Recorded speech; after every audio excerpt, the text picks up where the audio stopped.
Ma'asyiral hadirin jamaah salat Jumat rahimakumullah. Terlebih dahulu khatib berwasiat dan khusus bagi khatib pribadi umumnya bagi para jamaah sekalian. Mari kita senantiasa meningkatkan keimanan dan ketakwaan kita kepada Allah Subhanahu wa taala dimanapun kita berada, dalam situasi dan kondisi apapun. Hendaklah apa yang menjadi perintah Allah senantiasa kita jalankan dengan tulus ikhlas dan penuh dengan tanggung jawab, dan apa yang menjadi larangan Allah dengan sekuat tenaga kita hindari dan kita upayakan untuk tidak melakukan hal tersebut. Karena hanya dengan modal keimanan dan ketakwaan kepada Allah Subhanahu wa taala kita akan mendapatkan keselamatan di dunia wa dunia wal akhirah. Ma'asyiral hadirin jamaah salat Jumat rahimakumullah. Salah satu yang menjadi kewajiban orang tua terhadap anaknya adalah memerintahkan anak tersebut ketika sudah berumur 7 tahun untuk senantiasa melaksanakan ibadah sholat, terutama sholat 5 waktu. Rasul sallallahu alaihi wasallam bersabda, "Muru auladakum bis-shalah wa hum abna'u 7 sinina wadribuhum 'alayha wa hum abna'u 20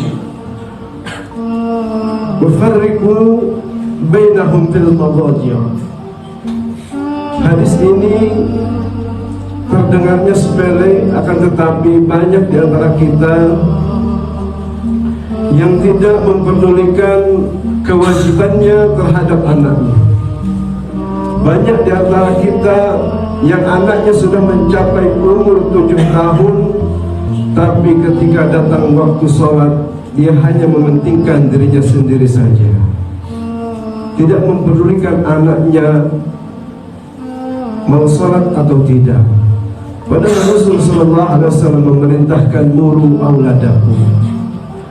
Kalimat fil amr ini amrul mawjud, tentu perintahan yang wajib.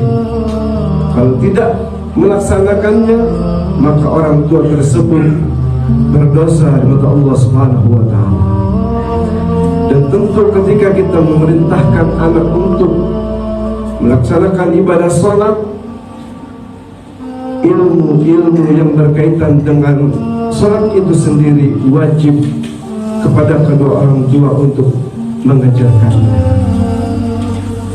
Kalau kita termasuk orang-orang yang sibuk, tidak ada waktu untuk mengajarkan anak kita tentang ilmu yang berkaitan dengan sholat dan ilmu-ilmu yang lainnya, maka ada cara lain.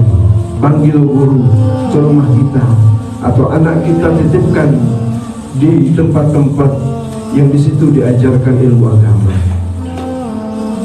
Kalau kita termasuk orang yang tidak peduli dengan hal tersebut, maka Rasulullah SAW menyatakan, "Ya jannah, anti haramun ala jannah." Wahai surga, engkau haram dimasuki oleh orang-orang dayus. Orang-orang dayus adalah orang-orang yang ridha ketika anak istrinya melakukan maksiat kepada Allah Subhanahu wa taala. Mau anak kita sholat ataupun tidak, mau anak kita buka aurat di luar sana ataupun tidak, kita tidak peduli. Yang penting diri kita sendiri yang kita pikirkan. Maka orang tersebut Rasulullah SAW menyatakan haram masuk kepada surga ya Allah Subhanahu wa taala. Ma'asyiral hadirin jamaah salat Jumat rahimakumullah. Kemudian apabila anak tersebut sudah mencapai umur 10 tahun tidak kunjung melaksanakan ibadah salat, maka orang tua boleh memukul anak tersebut untuk memberikan pelajaran kepadanya. Yang penting pukulan tersebut tidak mencelakai anak tersebut.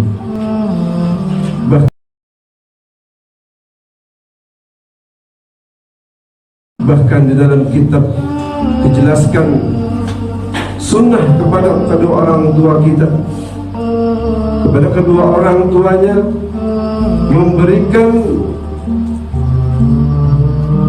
cerita bahwa ketika seseorang meninggalkan kewajibannya, terutama salat 5 waktu, maka dia akan diberikan adab ini dan itu. Sunnah diberikan, ditakut-takutin dengan adab Allah Subhanahu wa ta'ala. Kemudian dalam perintah yang lain, farriquhum bil madaji, dan anak tersebut harus dipisahkan di dalam kedua orang tua. Masalah hadirin jamaah salat Jumat rahimahullah. Salat adalah merupakan amal ibadah yang paling utama yang harus kita kerjakan. Rasul sallallahu alaihi wasallam bersabda, "Inna awwala ma yuhasabu bihi al-'abdu yawm al-qiyamah min 'amalihi shalat."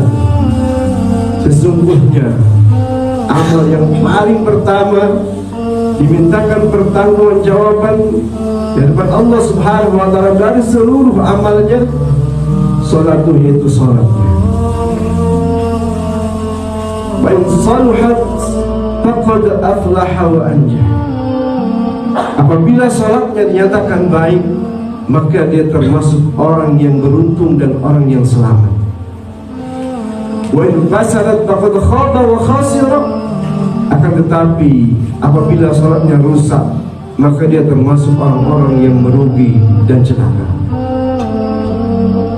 Wa in taqasa min faridatin qala rabb unzuru hal li'abdin min tatawwu'in fayukammila biha man intaqasa min al-faridah summa lam yakun sa'iru amalihi ala dhalik.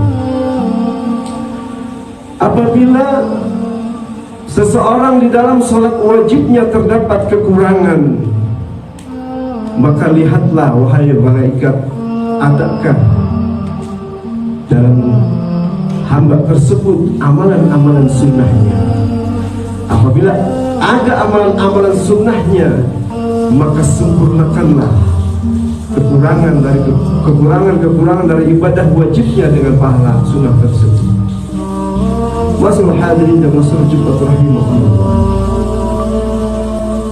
Yang pertama, Rasul sallallahu alaihi wasallam sampaikan ada salat yang dinyatakan salatnya baik, sempurna, syarat rukunnya terpenuhi, maka orang tersebut berhak mendapatkan keselamatan, berhak mendapatkan kebahagiaan.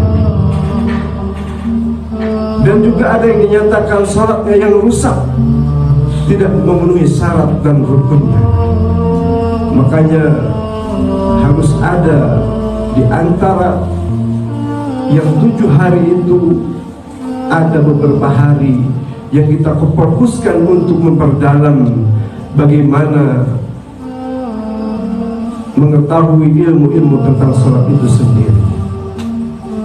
Di dalam sholat itu ada yang namanya rukun qawli, rukun qalbi, rukun fi'li. Sudahkah semua kita itu mengetahui? Contoh kecil yang sering sekali diabaikan tentang rukun qawli, rukun yang membutuhkan untuk diucapkan takbiratul ihram, itu termasuk rukun qawli, sesuatu yang butuh untuk diucapkan. Masih banyak ditemukan di antara jamaah ketika takbiratul ihram suaranya sama sekali tidak terdengar, padahal itu rukun qawli, sesuatu yang harus diucapkan. Bukan rukun fi'li, sesuatu yang pekerjaan hati, itu adalah niat. Rukun qawli adalah rukun yang membutuhkan untuk diucapkan. Takbiratul ihram, membaca suratul Fatihah, membaca salat kepada baginda Rasul sallallahu alaihi wasallam, membaca tahiyat di dalam tahiyat akhir, kemudian salam yang pertama. Ada 5 rukun qauli yang harus kita perhatikan di dalam salat kita, yang itu harus betul-betul terdengar minimal dengan telinga kita sendiri. Wa in fasadat faqad khaba wa khasir. Maka kalau salatnya rusak, maka dia termasuk orang-orang yang merugi. Dan ada yang dianggap salatnya terdapat kekurangan. Mungkin ini adalah posisi kita. Salat yang mungkin kurang khusyuk, matanya dibiarkan melihat ke sana dan kemari, tidak fokus ke tempat sujudnya. Maka ketika salat wajib itu terdapat kekurangannya, maka Allah perintahkan kepada malaikat suruh melihat amalan-amalan daripada sujudnya. Makanya disinilah pentingnya kita harus istiqamah di dalam menjalankan amalan yang sunnah.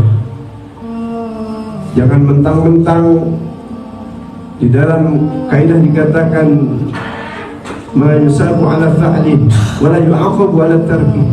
Ketika dikerjakan mendapatkan pahala, dan ketika ditinggalkan itu tidak berdosa. Lantas kita selama-lamanya milih tidak berdosa. Kita kenal yang namanya sunnah yang mengiringi daripada salat wajib, yaitu dinamakan sunnah rawatib.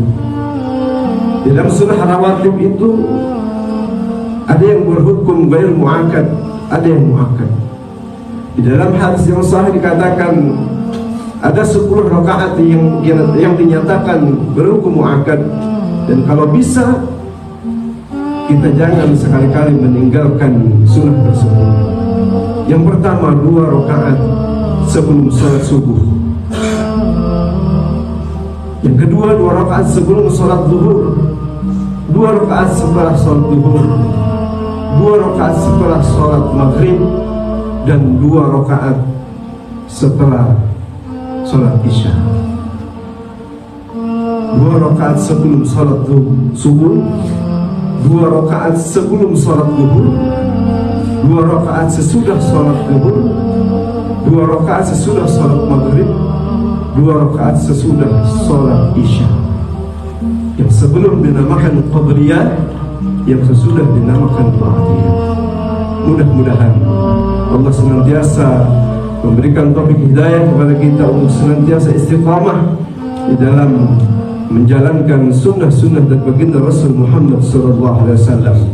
Dan masih banyak lagi sunnah-sunnah yang harus kita konsistenkan untuk senantiasa kita kerjakan. Masalah hadirin yang masalah cukup rahimahumullah. Mudah-mudahan khatib yang cukup singkat ini ada manfaatnya, khusus begitu di khatib pribadi, umumnya bagi para jemaah sekalian. A'udzubillahi minasyaitonir rajim. Bismillahirrahmanirrahim. Wa aqimis salata wa atuz zakah warka'u ma'ar raki'in. Dirikanlah salat, tunaikanlah zakat, rukuklah bersama orang-orang yang mampu. Barakallahu li wa lakum fil Qur'anil 'azim. ونفعني وإياكم بما فيه من الآيات وذكر الحكيم وتقبل مني ومنكم تلاوته إنه هو الغفور الرحيم.